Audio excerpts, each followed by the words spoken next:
Hey guys, so this is a video of my interactive notebook. First thing I have in my trig section is the hand trick. So if you have one of these, you can put that in your unit, in your interactive notebook. Okay, feel free to pause it. I'm just kind of going through quickly what's on it. So you should already have this made. The way that works is if I want to know what's happening at 60 degrees, which is pi over 3, I need to bend that finger in.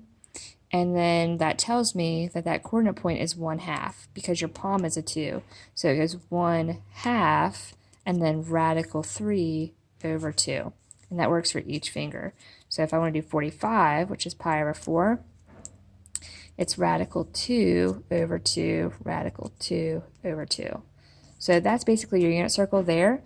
And then as long as you know your quadrants, which brings me to the next page, then you know the whole unit circle because that hand is in the first quadrant. Everything's positive. Well, if you reflect that hand over here, you're going to have negative, positive, negative, negative, so on.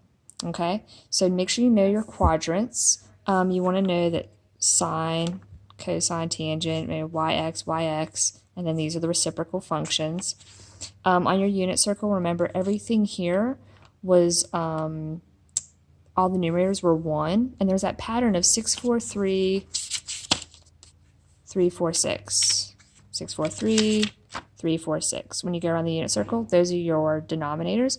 Your numerators were all 1, 1 less, 1 more, and then 5, 7, 11.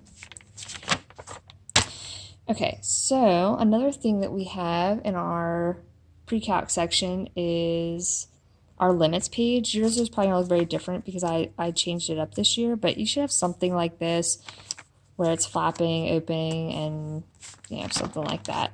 If you have anything about like the rules for limits, if you had something like a fun page like this with color limits, you can have that in there.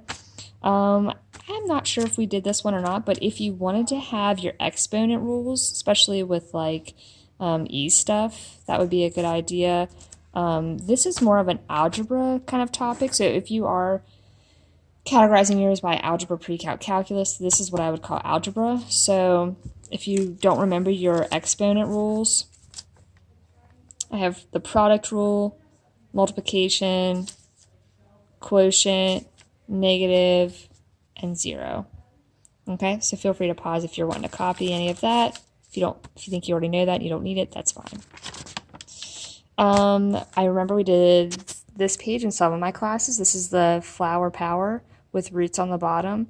So this is important, especially if you're going on to calculus. Again, I would call this an algebra skill, but it's super important to know that the square root of something is x to the 1/2. This page I would definitely have.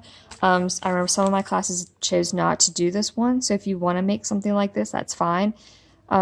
Basically, you just want your condensing and expanding formulas, and then I've got some examples. You should have notes on this. If you want to make it interactive, fine. If you just want to put the notes in your notebook, that's fine as well.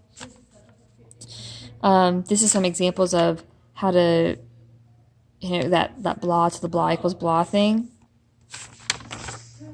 You should have a page like this with the asymptotes. So these are your horizontal asymptote cases.